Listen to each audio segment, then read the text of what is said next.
UFC Fight Night Vegas 109, Dolidze versus Hernandez just took place, and I'm going to go through the entire card, starting with the early prelims, ending with the main events, giving my reaction and breakdown to every single fight on the card, and my overall event recap as well, because this was a very good card overall. It had some really, really fun finishes, a lot of controversial scorecards as well. I did very well with the predictions, other than the main event, which we'll get to at the end of the video, but we're going to start straight away with the early prelim opener of Eryk McConico versus Cody Brundage. This was a very weird decision. Not because I can't see Eryk McConico getting a scorecard here. I do need to mention that. There is an argument for Eryk McConico, in my opinion, to win rounds 1 and 3. Round 3, I don't think anyone's arguing with. He won that round. He did more on the feet. He was just starting to get ahead of Cody Brundage in terms of effectiveness.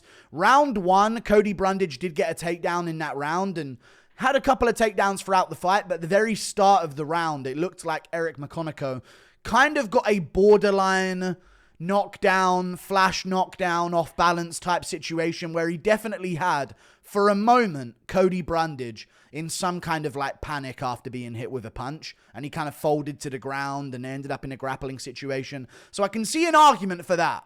But even then, you're kind of pushing it. But round 2, I don't even see dude, I don't even know if I see an argument to score this to Eryk McConico, by the way. Brundage did kind of better overall. I know that he had that moment at the start of round 1. But they're being very, even to give him rounds 1 and 3, they're being very nitpicky to make sure that Eryk McConico wins. But I could accept it maybe in some world. Round 2 being the deciding factor as to what gave Eryk McConico that fight from the judges, they need to be investigated immediately.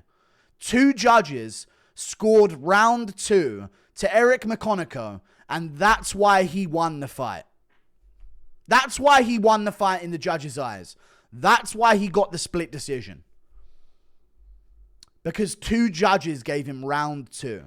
Cody Brundage clearly won round 2, got his grappling off, and wobbled Eryk McConico on the feet in round 2 as well. He had Eryk McConico in some level of trouble on the feet in round 2. Started rushing him, landing a couple of decent shots, got his takedown off again.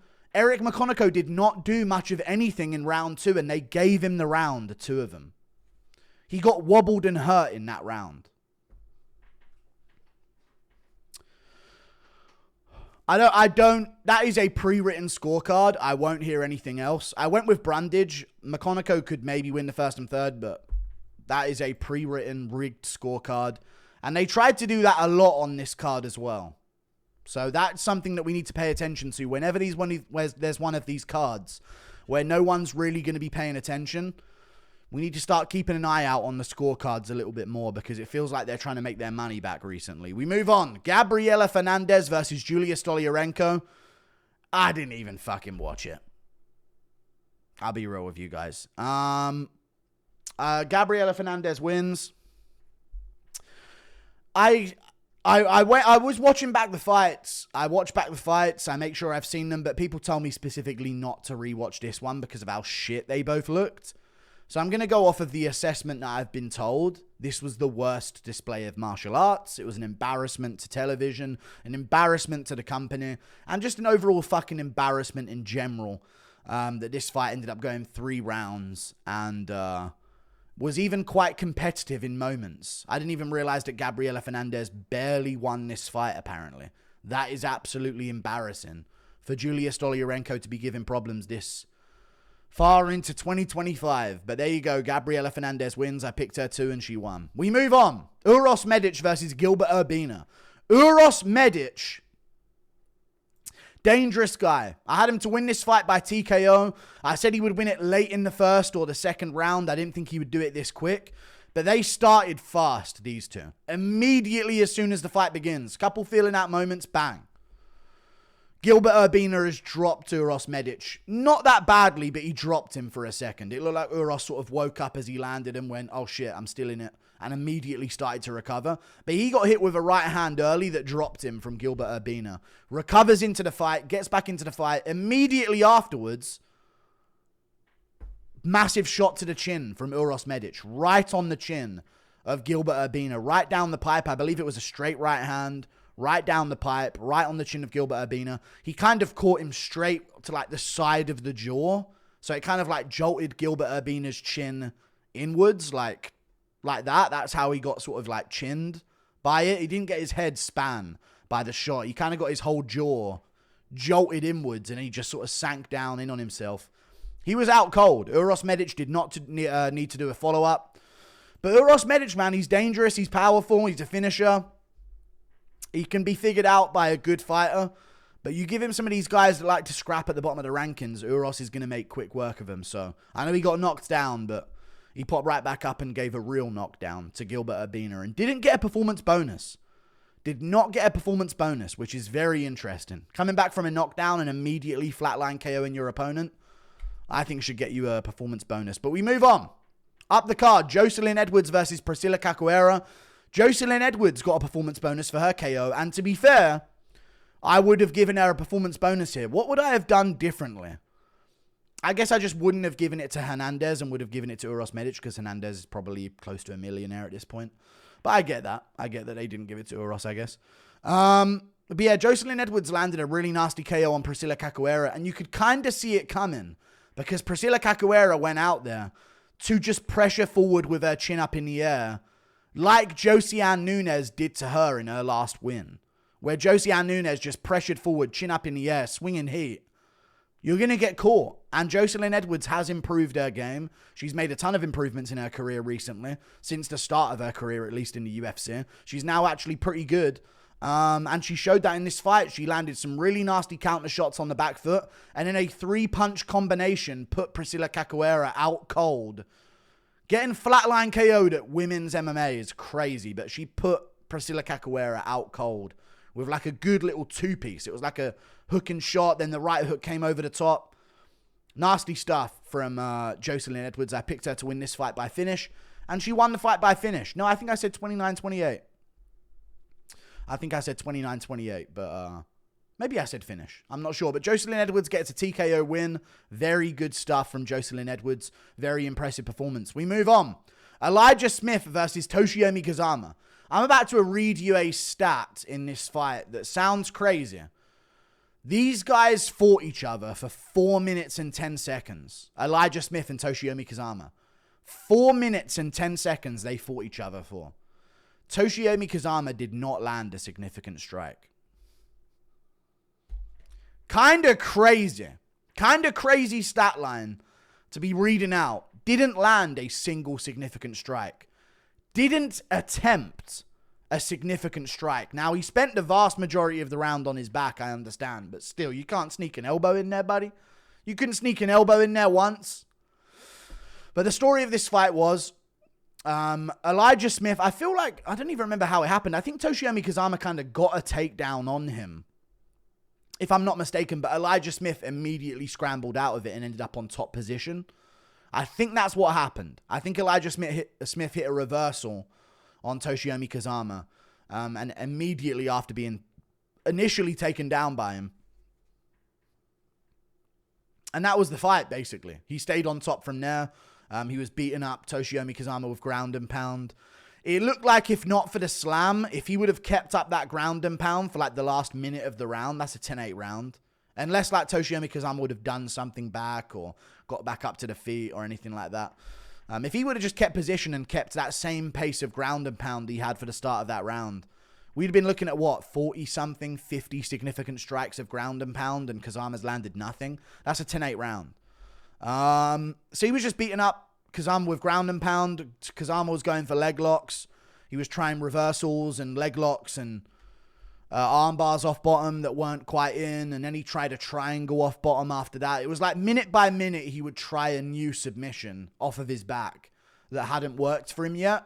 And it ended with triangle. And in a second that he went for a triangle, Elijah Smith picked him up and dunked him Rampage Jackson style and fucking badly KO'd Toshiomi Kazama. That's what you get, man. Going for triangles. Round one. You guys are fresh and you're going for legs so much, opting for bottom position. It was interesting to see from Toshiomi Kazama, but Elijah Smith did his thing. You can't knock him. Great ground and pound, great control, good scrambles. Good escapes, like good awareness of what Toshiomi Kazama was going for with his submission attempts. And then just slammed the fuck out of him badly. Dude, Toshiomi Kazama, we couldn't even see it. The first camera angle of this slam was like Elijah Smith's legs. And then you can just see Toshiomi Kazama getting thrown off the screen. Like, you had to imagine that off the perimeter of the screen, Toshiomi Kazama has been slammed on his head, because the initial camera angle was awful. Then they replayed it 50 million times. He landed on the back of his head, crumpled himself up. Then as the back of his head landed, he crumpled up on the ground from the back of his head hitting the canvas. And Elijah Smith's own forehead comes driving down into his eye. Bang, smacks him again, and he's just out cold.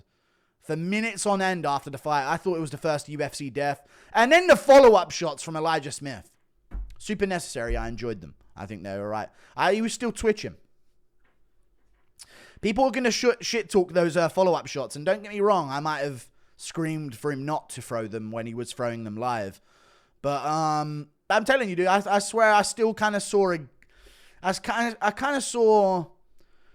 know, I just felt like Toshiomi Kazama's nose was twitching. You know what I mean? So they just needed a few more extra ones just to make sure he was really out.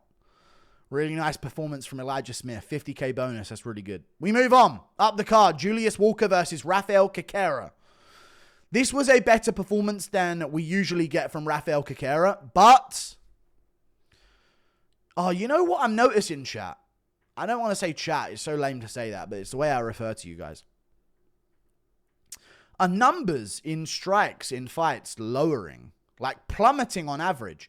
Because I feel like Julius Walker versus Rafael Cachoeira was reasonably action-packed in moments. But Cachoeira only landed 19 significant strikes.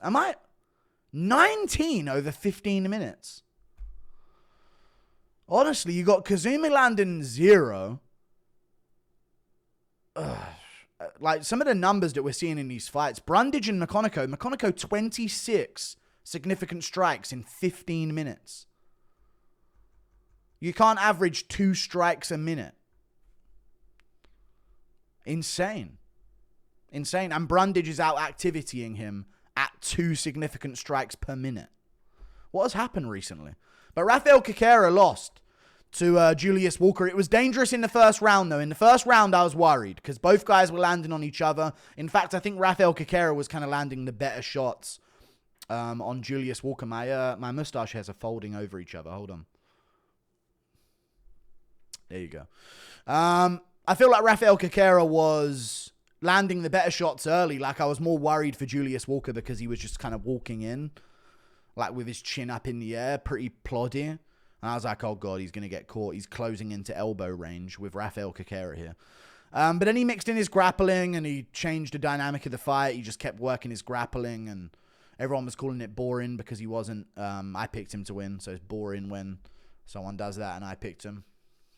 All good. 11:46 of control time for Julius Walker. No real submission attempts that were of note.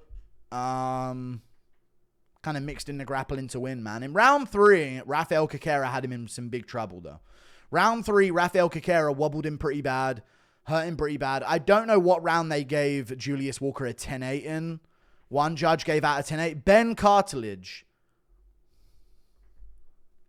He had a couple stinkers tonight, so I don't know what round of Julius Walker, Rafael Cachoeira he scored 10-8, but Julius Walker did not do enough damage in any of the rounds for a 10-8.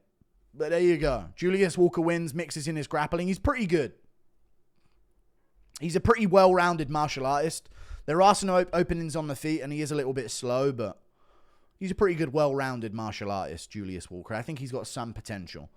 Even though it wasn't the most shocking of performances. He's definitely got some potential. And he hurt and wobbled Rafael Cachoeira in their fight. So maybe I'm wrong.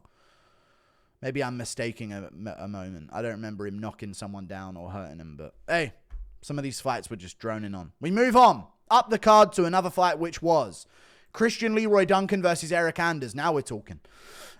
Christian Leroy Duncan, as expected, dude, way too fast for Eryk Anders at range on the feet. Just too slick, too fast. Low kicks were there for him all day at range. Roman Dolidze.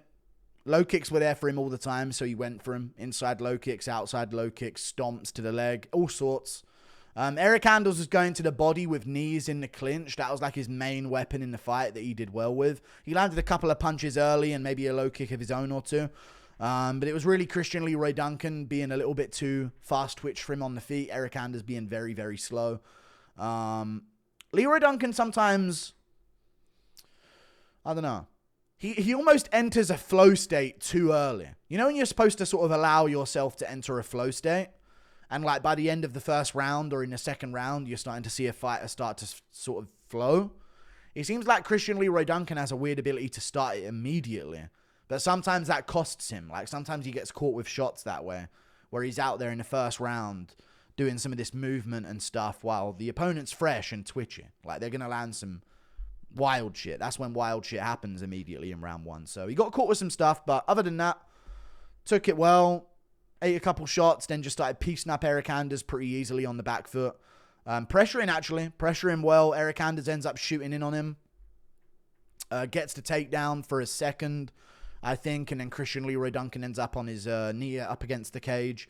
Hernandez is a little bit stronger than him there, it seems, just a tad. But he's using all of his strength to get it. So I don't know if Christian Leroy Duncan was using all of his strength to stop him. But Hernandez was knee in the body. Did it quite a bit. It was pretty effective stuff. But then once they separated, it was only a matter of time. Anders is too slow. Gets hit with a spinning elbow by Christian Leroy Duncan. Right on the jaw. Wobbles him badly. And then Leroy Duncan follows up and finishes him off against the cage. Really nasty finish. Really nasty win from Christian Leroy Duncan. And a performance bonus as well. Nice stuff. We move on. Gene Matsumoto versus Miles Johns. I have a very big problem with this. People tried to say Miles Johns won. In fact, Ben fucking Cartilage said that Miles Johns won. I'm going to keep it very real. Johns only won round 1. Round 2 and 3, he did not win those rounds. I don't know how so many people, maybe I was just being rage baited in chat, but it was pretty fucking unanimous 1-1, which means for people to give Miles Johns the win means that they would have given him the third round. If you gave Miles Johns the third round, you're fucking retarded. And he didn't win the second round either. So I don't know who these imaginary hordes of people are that think Miles Johns got robbed. He fucking didn't. Let's talk about the fight, though. 29-28, Gene Matsumoto. Very, very clear. Very close in the second and first round. But in my opinion, very clear. Round 1, Miles Johns was doing good. He got a couple of sort of flash takedowns where he drove over Gene Matsumoto. And Gene Matsumoto actually had a pretty nasty guillotine in round 1. So you know what? Round 1 is still up for debate. Round 1's still up for debate. Matsumoto had a really weird angled guillotine that didn't look like it was in. But I started sort of like talking about the guillotine because in the guillotine you can see Miles Johns' face. It was like weirdly in. Like it was very weirdly tightly tucked under his jaw. I don't know if it's because of the short arms of Gene Matsumoto, but he got a really snug choke from like half guard on bottom. And you can see in Miles Johns' eyes, he kind of went, oh fuck. Oh shit, his eyes went proper wide and open and holy shit, dude, this guy's fucking getting me with some shit here. So he starts panicking a bit, but he's fine. Just a little bit of uncomfortability or discomfort, as it's called. And then, yeah, Miles Johns landed a couple of decent overhands. Gene Matsumoto landed good shots back. Round 2 and 3, though, I thought Gene won very clearly those rounds. Round 3, I don't think there's any debate. He mixed in the kicks too much. John started to show a little bit of fatigue. He started to show an effect from the low kicks. He started to feel the body kicks a little bit more. You could see John's hunching over and going like, oh shit, this is getting difficult for me. Whereas Gene Matsumoto just sort of kept doing his thing. You know, didn't switch beat, didn't eat a shot that changed any vibe of the fight for him. You know, never ate a shot that made him get desperate for a takedown or ate a shot that made him sort of recalibrate himself and back up a little bit and leave the exchange.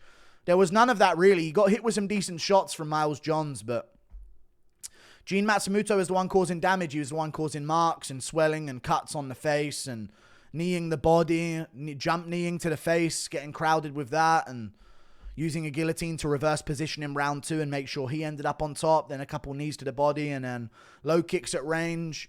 kicks to the body at range. He was doing a very good job, in my opinion, when both guys were trading in the pocket with punches. He would end with a body kick or a head kick, and some of it would get blocked by Miles Johns. Some of it would get through. He landed a couple of flush head kicks in the second and third round.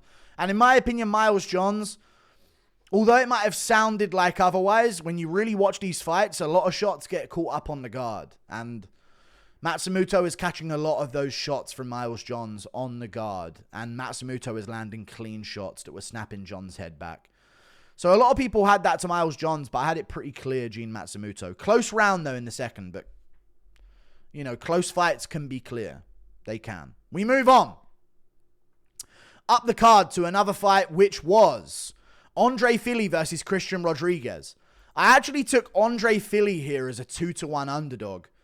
And he won the fight very, very clearly. This was a split decision as well. Anthony Maness gave... Wait. All right. Chris Lee is scoring this 2-1 to Christian Rodriguez. I would have to assume he did that based on the second and third round. I don't see it. Dude, why is Andre Fili landing less on the numbers here as well? I don't know what was going on this whole card. The numbers they were showing on the screen, it was insane. I've never disagreed with numbers more. I'd see numbers go up on screen and think, that didn't fucking happen. That's a made up. Those are made up numbers. This is not the reality of this fight. But I thought Andre Fili could have won every single round, straight up. If anyone won that fight 30-27, it was Andre Fili. I can see an argument, though, for Christian Rodriguez winning the third round, because Andre Fili didn't really land anything big. In round one, both guys were landing, but Andre Fili landed a really nasty shot that wobbled Christian Rodriguez. No doubt about it, Andre Fili wins round one. He wobbled Christian Rodriguez with a really nasty hook on the inside. Christian Rodriguez, this is the classic one that he loses. I said it in the prediction video. I said, I know it sounds stupid to pick Andre Fili, but trust me, these are the types of fights Christian Rodriguez loses. Longer, rangier than him, not as talented, but they don't have to be. If Christian Rodriguez isn't bigger than his opponent and doesn't have more frame than his opponent and can't just stuff their takedowns, he'll lose to him. Very obviously. He will often lose to him, and that's what happened here. Round two, in my opinion, very clear to Andre Fili. I had him landing more than Christian Rodriguez. I disagree with the stats here as well. I thought Fili was popping in with his jab very well and landing good counter hooks as he came in. And I thought a lot of Christian Rodriguez's shots were falling short or hitting the shoulders or hitting the gloves. And you could see that by the no marks at all on Andre Fili's face.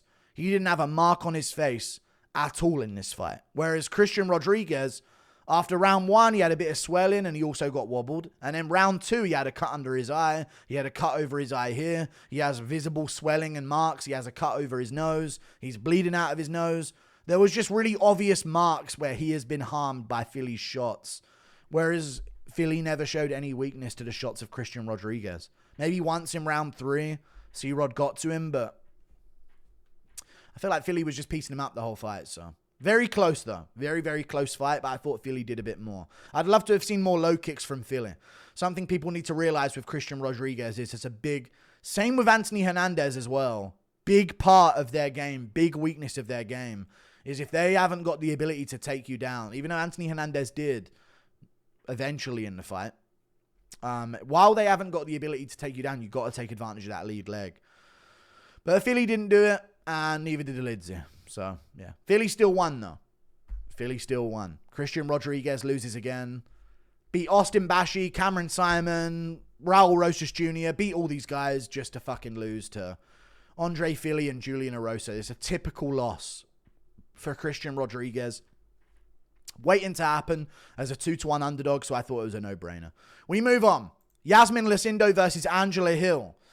I went with Angela Hill here over Iasmin Lucindo. Silly me. I need to start understanding that it doesn't... And I go against what I'm saying all the time. I have these things that I always say. I'm never going to do this. I'm never going to do that. And then for some reason, I just don't do it. I think it's because when I go into these prediction videos, I challenge my own opinion too much. So I'll have an opinion on a fight and I'll go...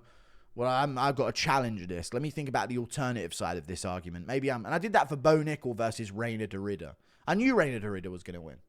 Knew it. I was shit-talking US wrestling being useless in MMA. But then for some reason I go, oh, maybe I'm overdoing it. Maybe I'm over being critical. Maybe I'm wrong because I'm hating too much. I farted there. But Angela Hill, I had a theory for women's MMA that is, don't care about skill, experience, history of fights, resume, records. I know Angela Hill's got an ugly record, but the wins that she has and losses that she has, and ignore every single factor that you would put on every other fight. Who looks like a man? Iasmin Lucindo looks like a man. So she won with her eyes closed, swinging hooks. And that's the truth. She had her eyes closed, swinging hooks. But she looks like a man, so she's stronger than Angela Hill and more powerful than Angela Hill. And I actually thought rounds 1 and 2 were pretty close, but Iasmin Lucindo was landing the more big shots. And she clearly won the third. She got a takedown in the third and controlled for a long time. I can't remember what round I gave to Angela Hill, but one judge gave her a round. But just, Iasmin Lucindo was doing this the whole time. Like that. Literally, that's a man right there. Borderline Kayla Harrison level sounds she was making. Like, genuinely, she was...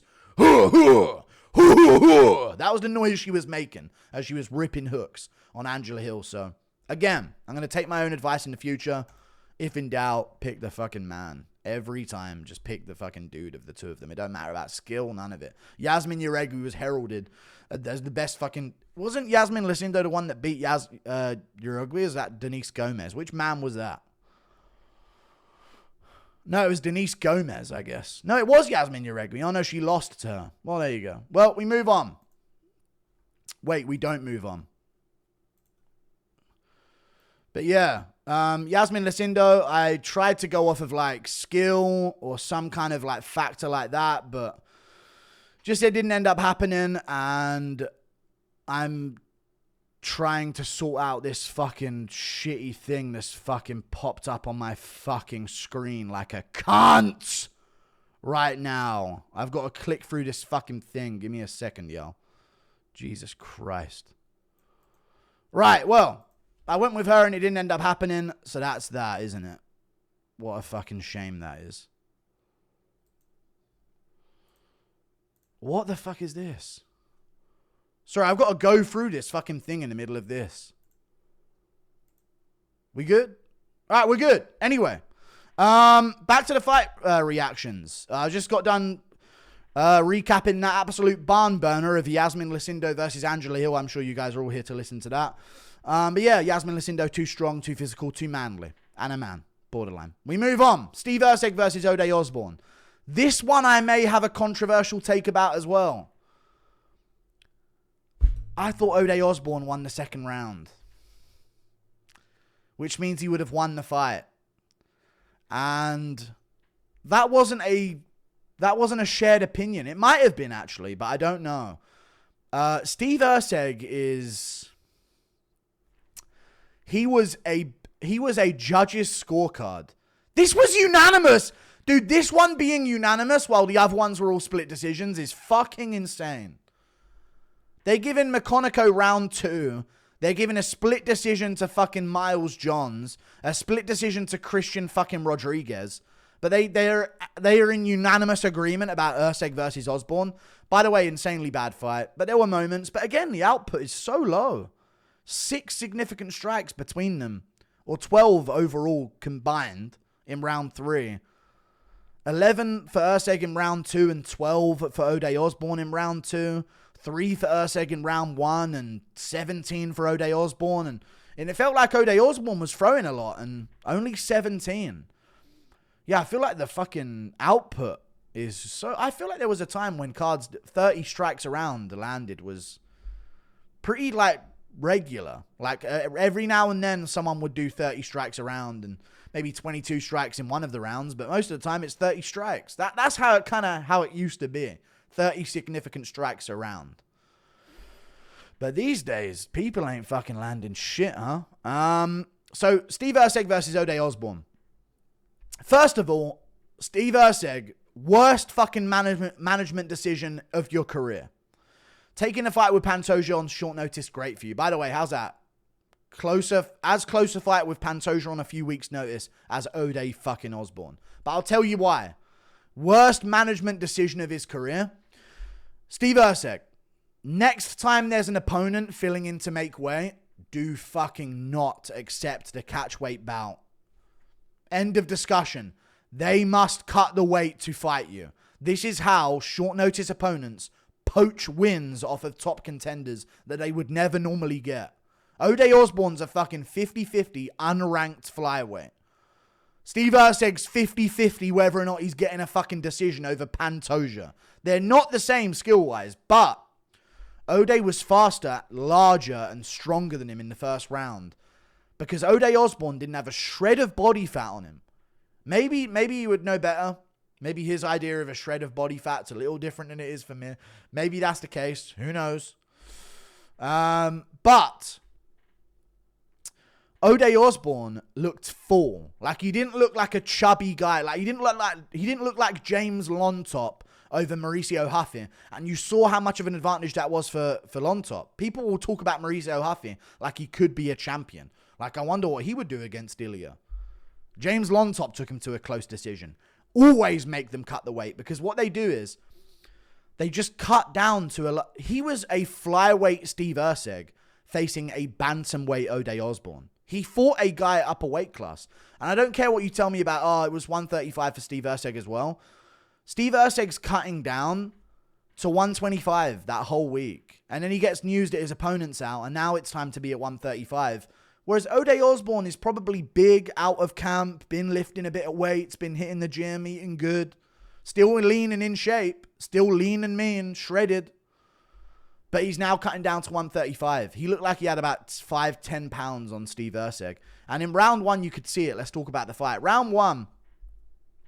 So that's why you should make him cut the weight. Because these guys are cutting down to 10 pounds above what you were planning on doing just earlier that week. It's fucking retarded decision. It smelt like an upset a mile away. But yeah, Ode Osbourne dropped Steve Erceg in round one. By the way, Steve Erceg, if you ain't working some kind of drill in your team, or if you ain't working some kind of drill for your next fight camp, where anytime you throw a fucking jab, your opponent throws a counter right hook at you, I don't know what to tell you, dude. You are so open to right hands off the counter. It's disgusting. It happened so much in rounds 1 and 2 when Erceg would go in and get caught with a right hand over the top of his jab while he's going for a 2 with his jab hand by his fucking waist. It was actually stunning to see. I thought Erceg looked fucking low level as fuck. First round, at least, he barely threw anything. Ode dropped him badly, had him wobbled all over the place. Covered up against the cage. But Erceg was able to shoot a single leg and stay in the round from it, and he stayed in the fight from it as well. Round 2, I really think Ode won round 2. A lot of people are going to tell me, what did Ode do in round 2? I don't know what Erceg did in round 2.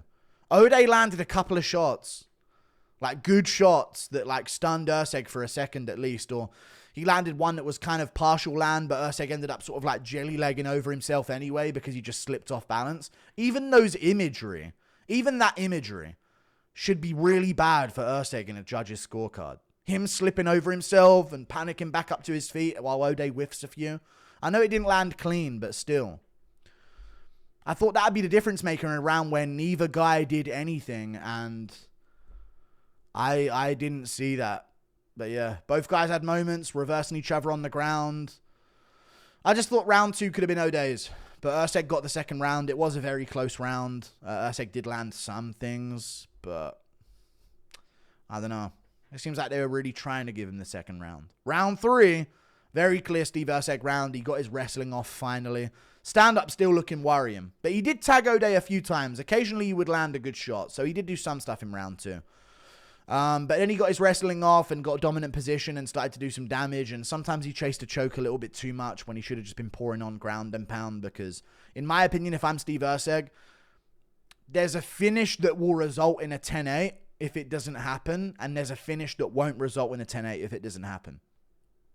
And that's the difference between going for a submission when you need a finish and a TKO when you need a finish. I think you should always go for a TKO first, because a TKO will lead to a submission. A submission won't always lead to a TKO. But a TKO will often lead to an opportunity where you can finish with strikes or then choose to finish with a choke.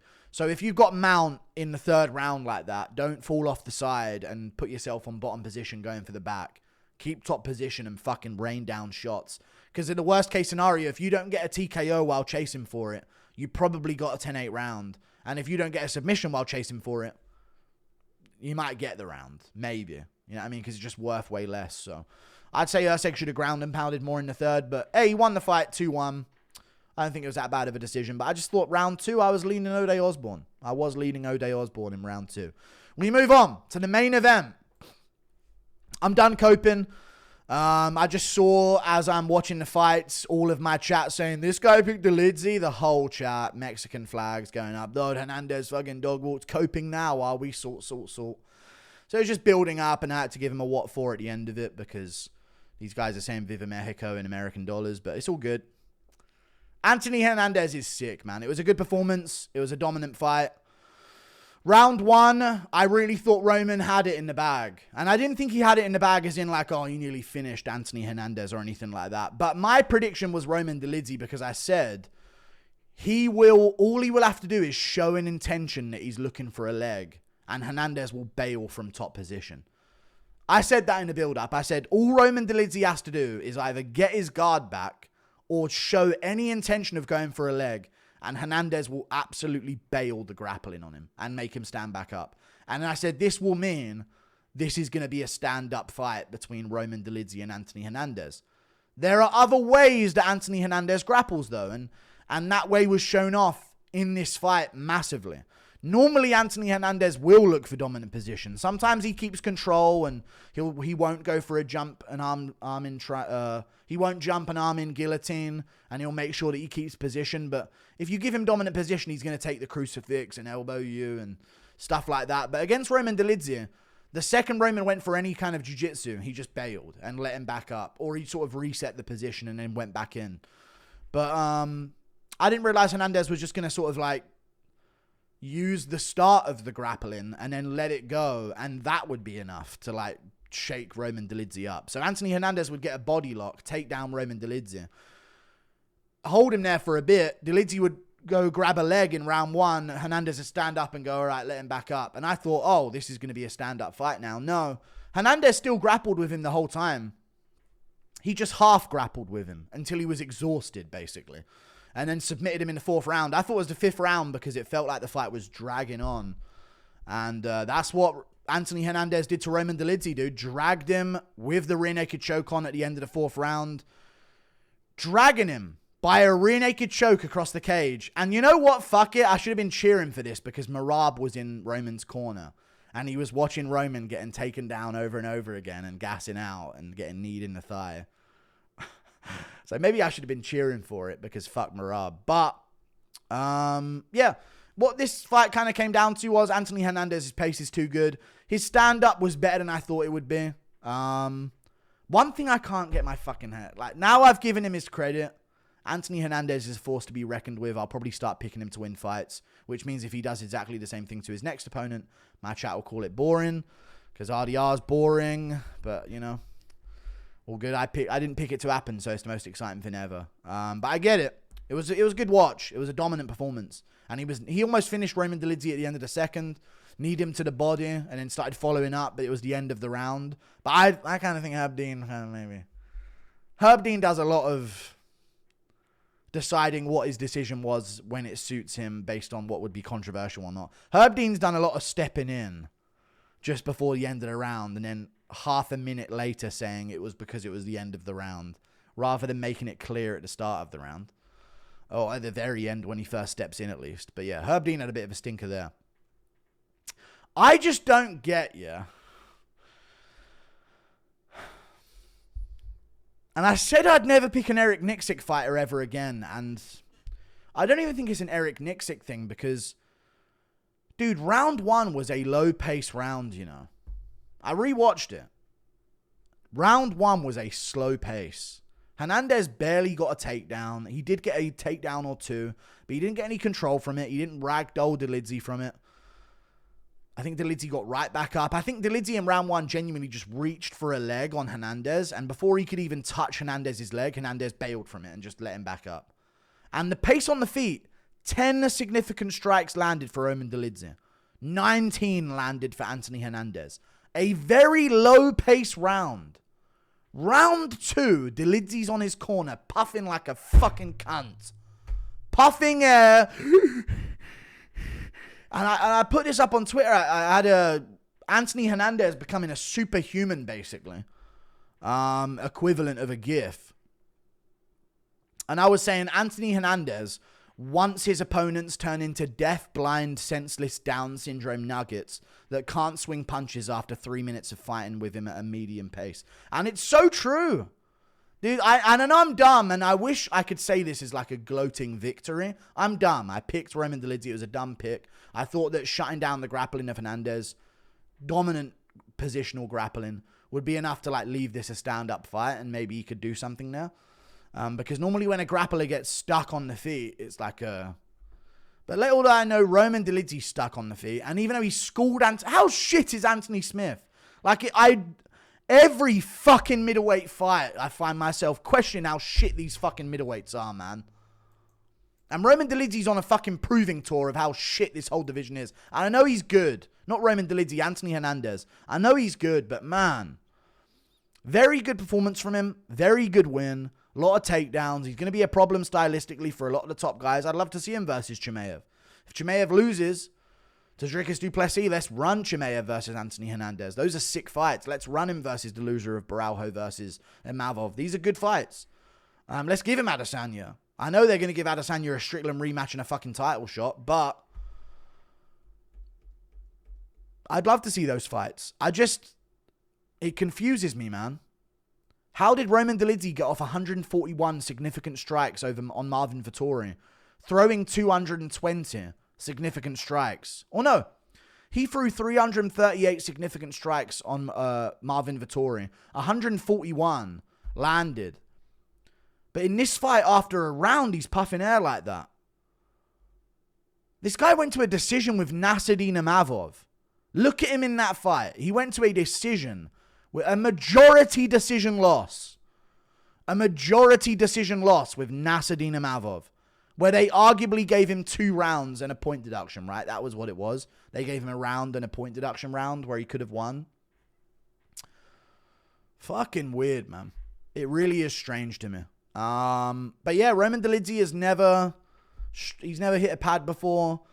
Didn't know how to throw a jab. And I knew all this, but I didn't think it was this bad. I thought, I bet you Anthony Hernandez, Roman Dolidze have a really sloppy stand-up fight. That was my take on what was going to happen here. I thought, I bet you Roman Dolidze, Anthony Hernandez, it will become a very sloppy stand-up fight, and Roman Dolidze's way bigger and stronger and more powerful. And I've seen him go 5 with Marvin Vettori. He might be able to have physicality Hernandez if Hernandez can't rest with takedowns and stuff like that. But no. Roman Dolidze's turning his back when Hernandez throws a fucking jab at him and running away like this. And then Hernandez is leg kicking him in between. That's what I thought was really good for Hernandez here. Every now and again, he'd just slam a leg kick on Roman Dolidze. The main thing, if I had to like conjure up a perfect move for Roman Dolidze to use on Anthony Hernandez, I mentioned this, it would be a low kick.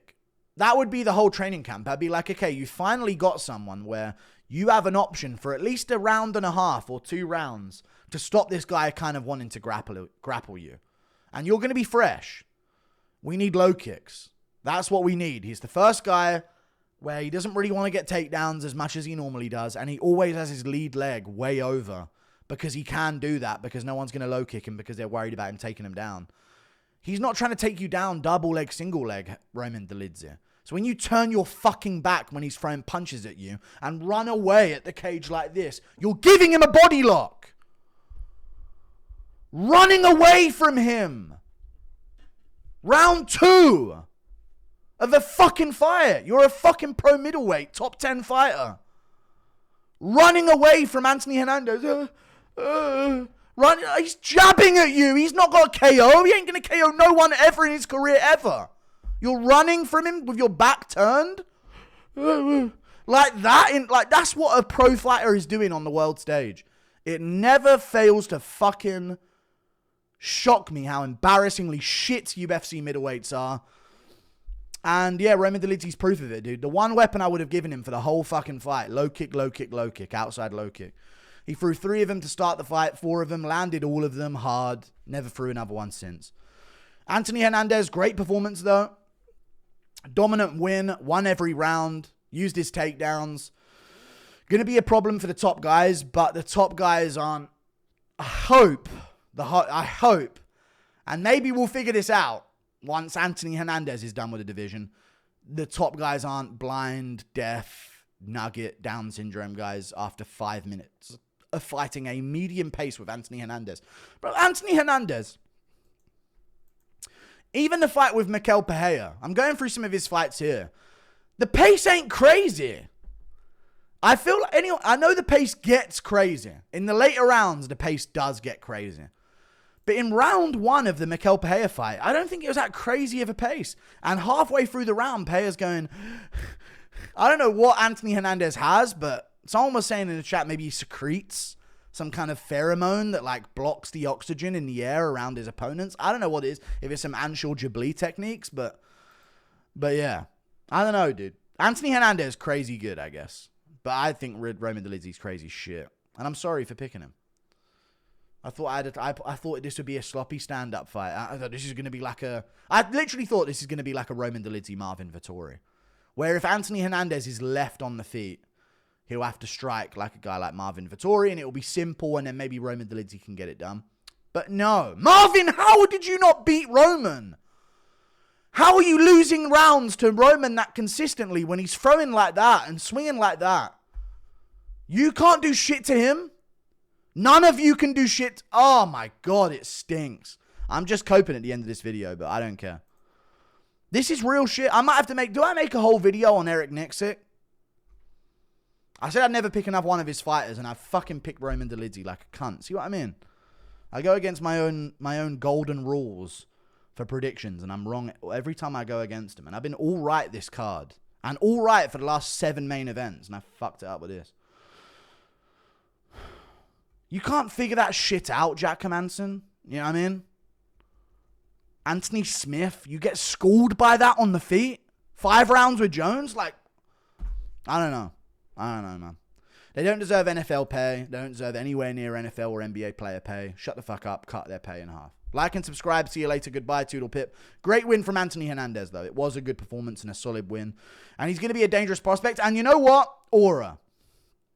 An aura performance. The rear naked choke was nasty. The, flexing in Roman Dolidze's face was great. So, respect to Anthony Hernandez. It's just... I've had a personal war with the middleweight division.